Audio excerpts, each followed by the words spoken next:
menggunakan font Prophet namanya.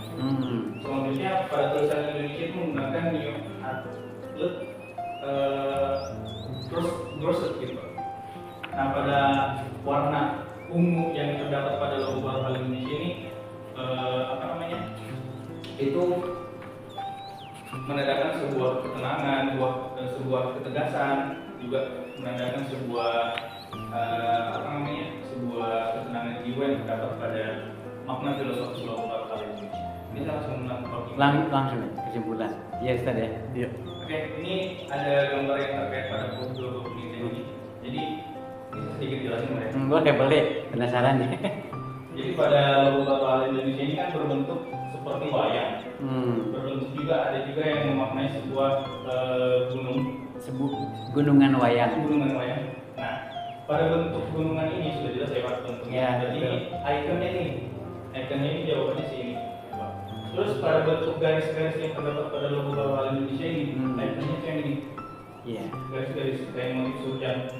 Dan garis-garis yang di sini itu melambangkan sebuah keterbatasan yang baik, dan juga di sini kan garisnya ada 6, itu menandakan sebuah rukun iman di situ secara maknanya. Jadi pada logo halal ini yang garis-garisnya itu ikonnya adalah si kayak motif. Ini Anda yang berpendapat kan ya istilahnya, bukan tidak ada referensinya ya? Ngambil dari referensi Pak. Oke, keren. Ngambil dari Pak Akil. Iya. Langsung Mas. Anda ini keren ini. Pada kesimpulannya ini logo Baru Hal Indonesia dianalisis menggunakan pendekatan semiotika Charles Sanders Peirce yang mencakup 3 elemen utama, yaitu sign, objek, dan interpretan. Elemen visual ini berbentuk berbentuk geometris, warna, dan juga typografi. Dalam logo ini tidak hanya berfungsi secara estetis, tapi juga memiliki makna simbolis yang menggabungkan nilai-nilai keislaman dengan budaya lokal. Jadi pada bentuk logo Baru Hal Indonesia ini tidak hanya mengutamakan sebuah budaya Indonesia, tapi juga menanamkan sebuah keislaman.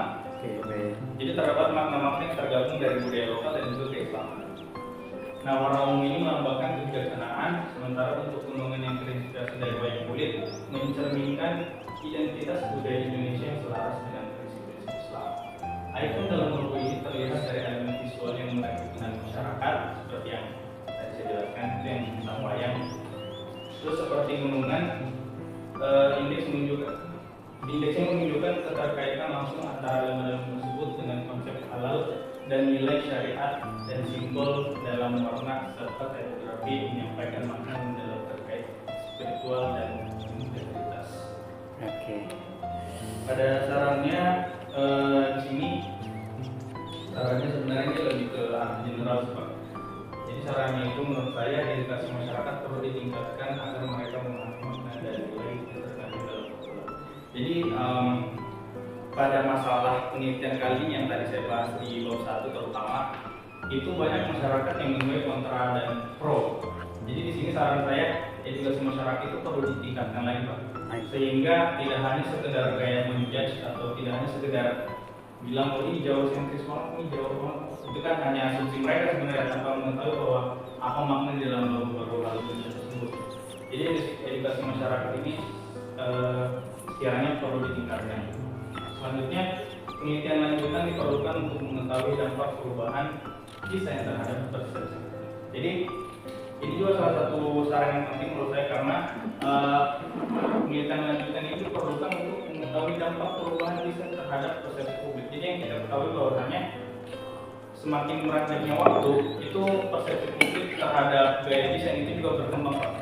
Seperti kita lihat bahwasanya logo halal MUI itu terkesan lebih jadul gitu bentuknya Pak.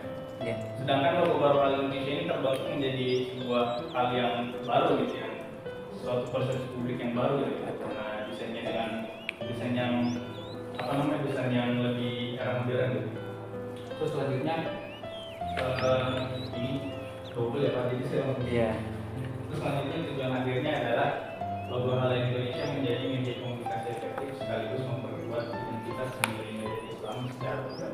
Jadi tujuan akhir logo Baru Hal Indonesia ini menjadi sebuah media komunikasi yang efektif sekaligus memperkuat identitas label Indonesia, label halal terutama ya, dan juga nilai-nilai Islam secara beragam.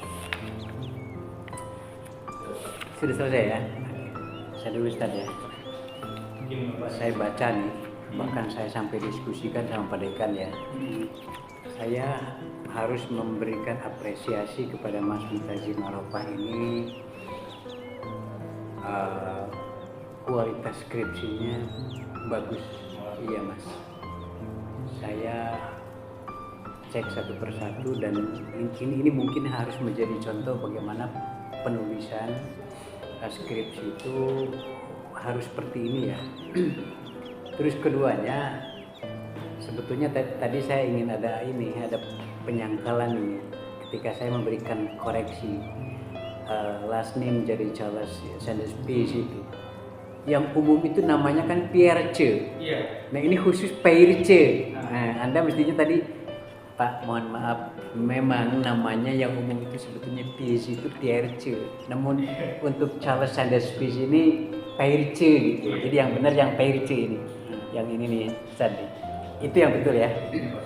Terus seperti tadi saya bilang bahwa sebetulnya dispute logo produk MUI sama produk Kemenag ini sebetulnya dimulai dari pengalihan otoritas halal ya, dari MUI ke Kemenag kan begitu ya. Nah kalau Anda berpendapat, menurut Anda sebetulnya kalau logo halal itu yang mengeluarkan harusnya siapa tuh? Yang Mbak Siti silakan. Kalau menurut Anda gitu. Nah ini kan ada pengalihan otoritas halal gitu ya, suatu produk itu dari MUI tadinya ke Kemenag dialihkan. Menurut Anda harusnya MUI tetap atau Kemenag? Ini di luar konteks ya Mas? Ada dibahas nggak di situ tuh? Ada di skripsi ada. Ada ya? Terkait soal undang-undang. Artinya bahwa menurut undang-undang otoritas halal itu dipegang oleh Kemenag ya? Iya, betul. Oke, jadi Anda harus berpegang teguh kepada undang-undang karena undang-undang itu lebih tinggi dari gitu ya. Kecuali undang-undangnya MUI yang harus tetap memegang. Saya teringat kenapa? Karena kan saya punya paman itu ya, namanya Dr. Lukmanul Hakim dari lulusan dari Europe University. Itu tadinya direktur LPP di MUI itu. Kemudian ditarik sama wakil presiden. Di situ lagi. Jadi saya kasih tahu. Saya bilang, "Mang, ini memang kalau sudah ada undang-undangnya harus ikhlas loh." Ya ikhlas lah. LPP ini MUI gitu ya, yang pimpinan produk halal menghalalkan itu ada di situ ya. Jadi memang Anda setujunya ya berdasarkan undang-undang ya. Walaupun sebetulnya dispute itu berlanjut kepada dispute logo kan gitu ya. Ada di sini ya. Ada di situ ya. Jadi artinya bahwa logo itu sebetulnya meneruskan dispute adanya otoritas yang dipindah dari MUI ke gitu. Mungkin seharusnya nih kalau tidak ingin ada dispute berkelanjutan, seharusnya bagaimana tuh kalau menurut Anda nih? Langsung logo diganti atau menunggu beberapa saat gitu sampai betul-betul otoritas MUI Kemenag di dalam menentukan halal haram itu beberapa saat menjadi reda gitu. Kan ini seolah-olah langsung ya. Iya. Jadi begitu dipindahkan otoritasnya, tidak lama kemudian kan logonya diganti kan? Iya. Kayak gitu ya. Di dalam di dalam pembahasan ada di situ ya. Harusnya ada di situ tuh Mas. Harus ada di bab 4. Ada di bab 4 tak? Saya nyinggungnya di bab 1. Di bab 1 ya? Iya. Di latar belakang masalah. Iya. Oke, baik. Di bab 4 itu cuma gambaran umum sekali. Baik. Ini sebetulnya lebih bagus kalau itu juga ada di enggak ya, karena memang hasil penelitian Anda itu ya memang terkaitannya logo. Oke, kalau menurut saya sih saya tidak banyak berkomentar. Ini bagus Mas Mutazim Arofah ya, kalau bisa nanti mungkin ini Mas dijadikan sebagai apa? Jurnal untuk mengisi jurnal Dari dari KPI. nggak boleh nanti sama Pak Kaprodi. Ini beliau nih jurnal manajemen dakwah dari ya. Kecuali mungkin dirubah dikit Mas kalau menulis nih Mas, dirubah dikit. Di situnya kalau di sini kan elemen visual. Nah, dirubah dikit umpamanya strategi elemen visual logo Baru Hal Indonesia dalam pandangan semiotika Charles Sanders Peirce gitu ya. Ada strateginya baru masuk ke IDARI. Udah silakan Ustaz Yasin. Saya udah Mas ya. Bagus Mas. Iya. Baik. Selamat Mutazim, sudah sampai pada titik ini ya. Sudah bisa berdiri Masuk Mas. untuk melakukan sidang skripsi, dan saya mencoba melengkapi beberapa masukan sebagai penguatan daripada hasil penelitian yang sudah dilakukan. Yang sebagai kapasitas saya sebagai penguji juga tentu lebih banyak pada penulisan daripada draft ini gitu. Yang pertama kita mulai dari abstrak dulu, Mutazim.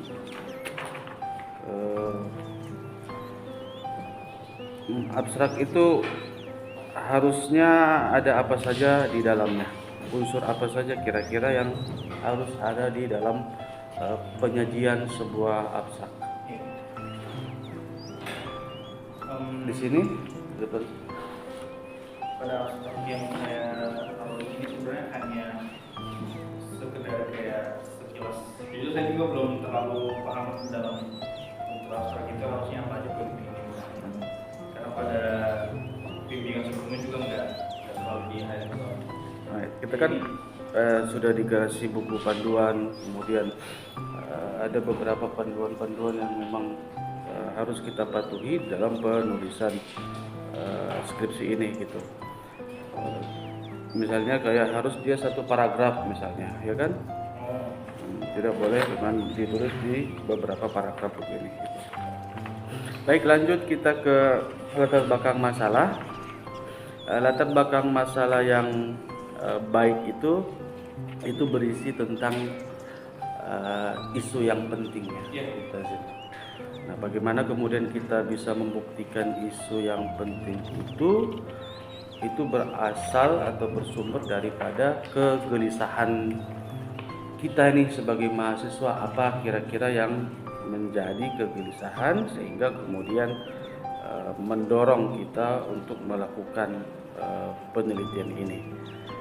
Nah, kira-kira bisa dijelaskan tidak kegelisahannya apa terkait dengan topik yang sudah diangkat ini? Oke, pada pembahasan satu ini pendahuluan, disini saya membagi menjadi beberapa poin Pak. Yang pertama ada kasus yang terdapat pada logo Hal Indonesia itu. Kasusnya itu adalah ya, soal yang pro dan kontra tadi. Itu menjadi salah satu kegelisahan juga bagi saya yang sekiranya mungkin dapat saya bahas di awal. Terus juga salah satunya Kenapa dengan perubahan logo itu? Apa yang bikin gelisah dengan adanya perubahan logo itu?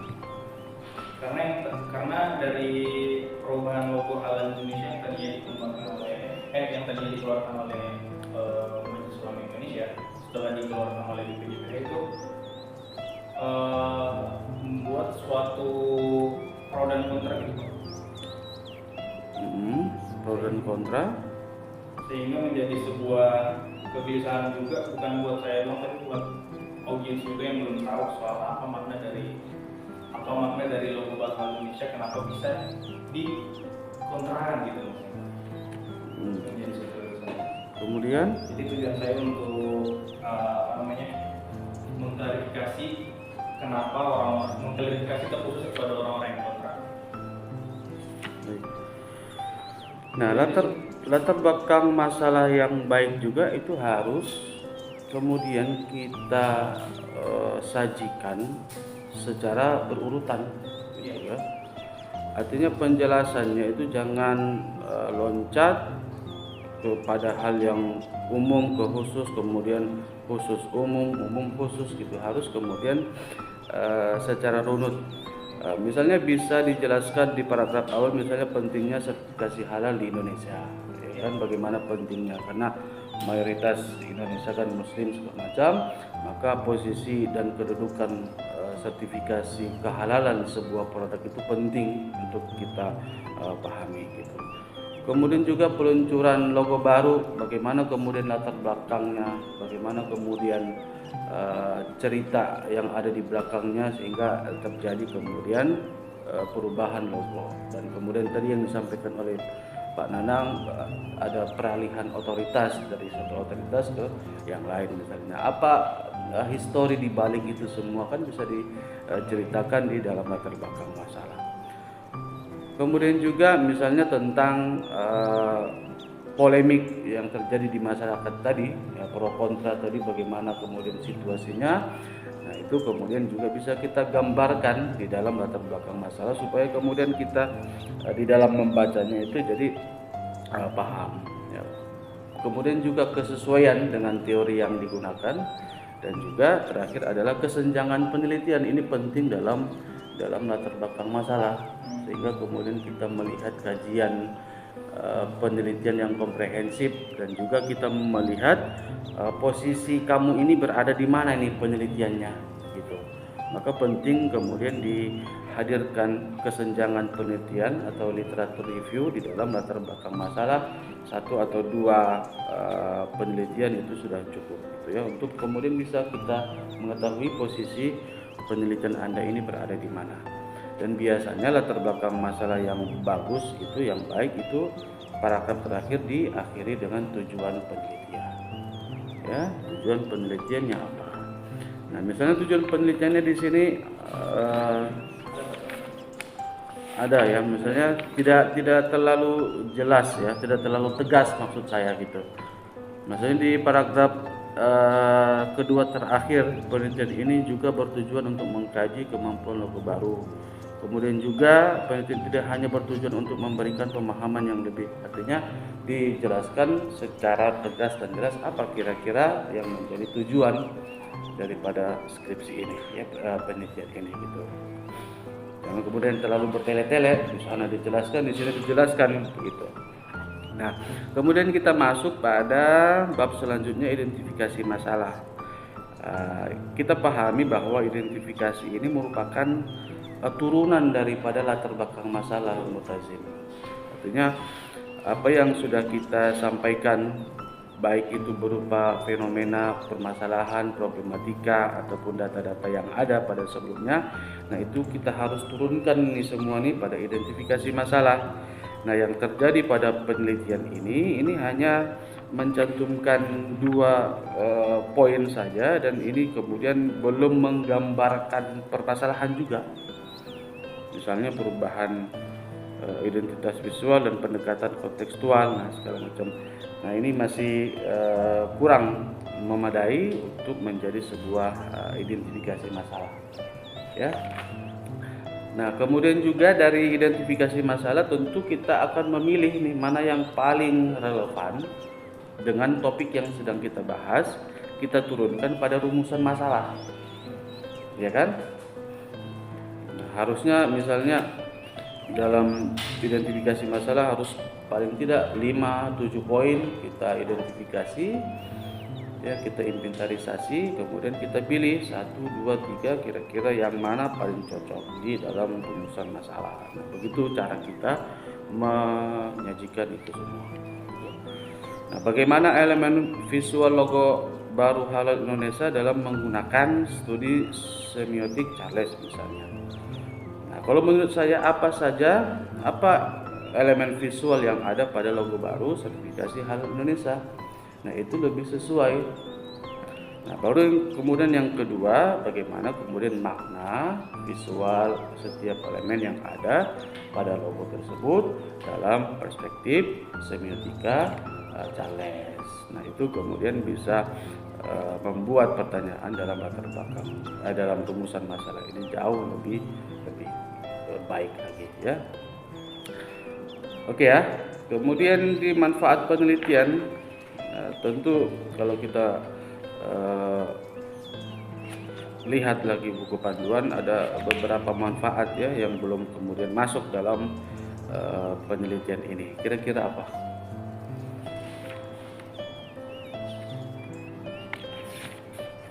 Atau bahkan yang tidak seharusnya ada dimasukkan dalam penelitian ini gitu.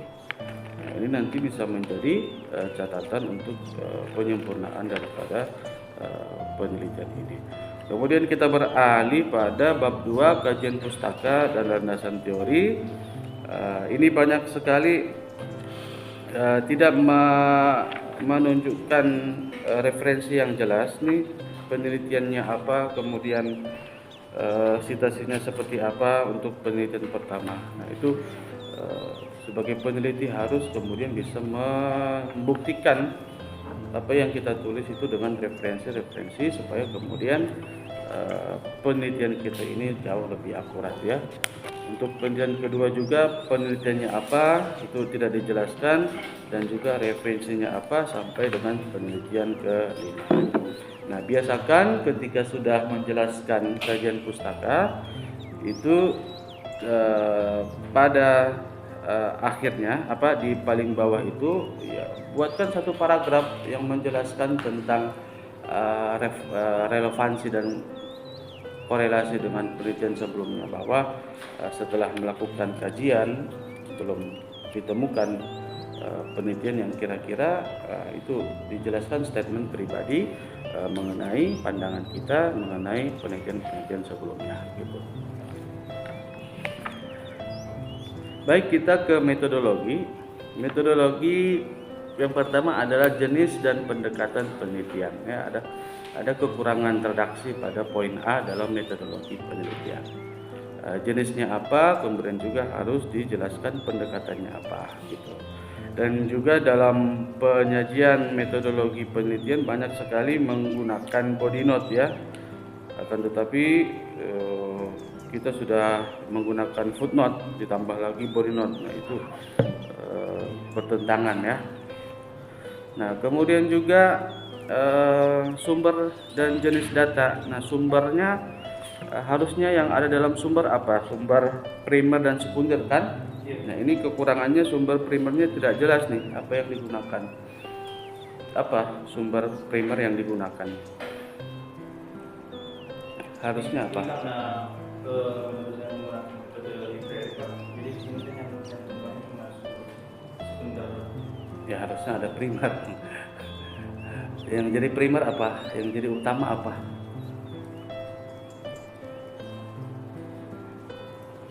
Yang jadi sumber utama apa? Mutazil. Dia logo. Yang primer sumbernya adalah logo, baru kemudian yang primer ya logo, sekundernya ya karena pustaka ya penelitian atau kajian-kajian yang membahas tentang Charles, membahas tentang logo ini, pandangan-pandangan orang, nah, begitu ya. Baik, kemudian kita ke bab 4.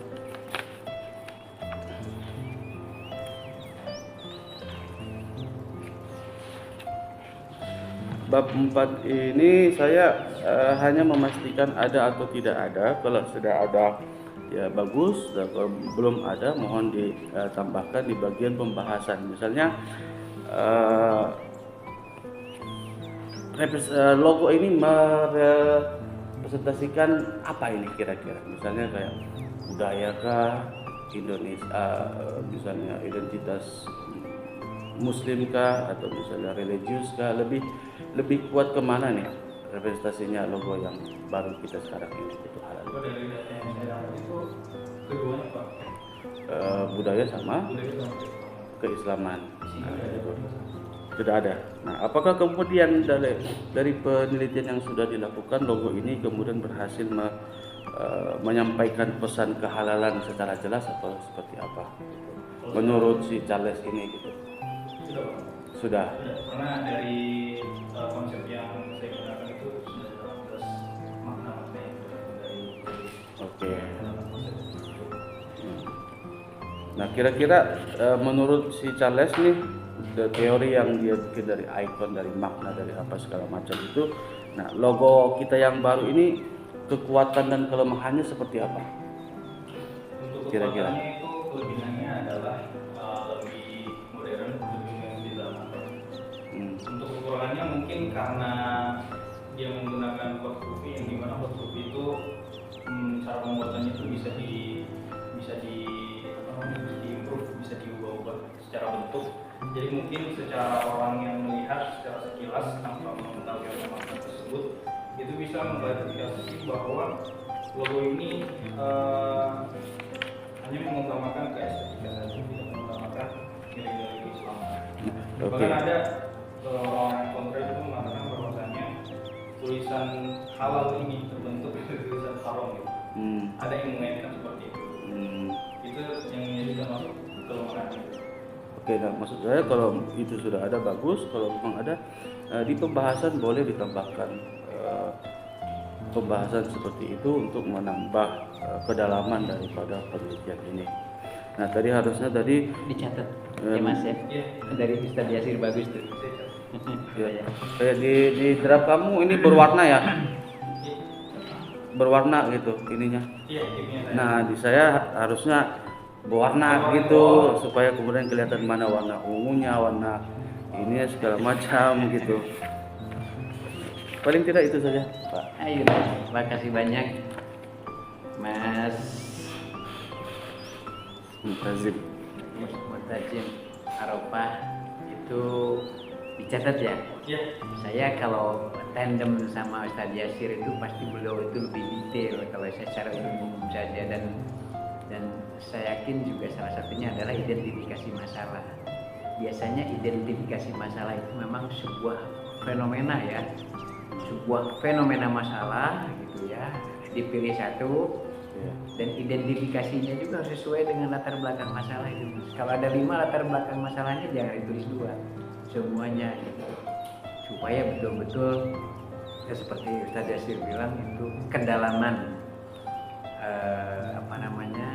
diskursus daripada skripsinya itu lebih terasa gitu ya Mas. Oke, baik Mas Mutazim Arafah. Nah, demikian dari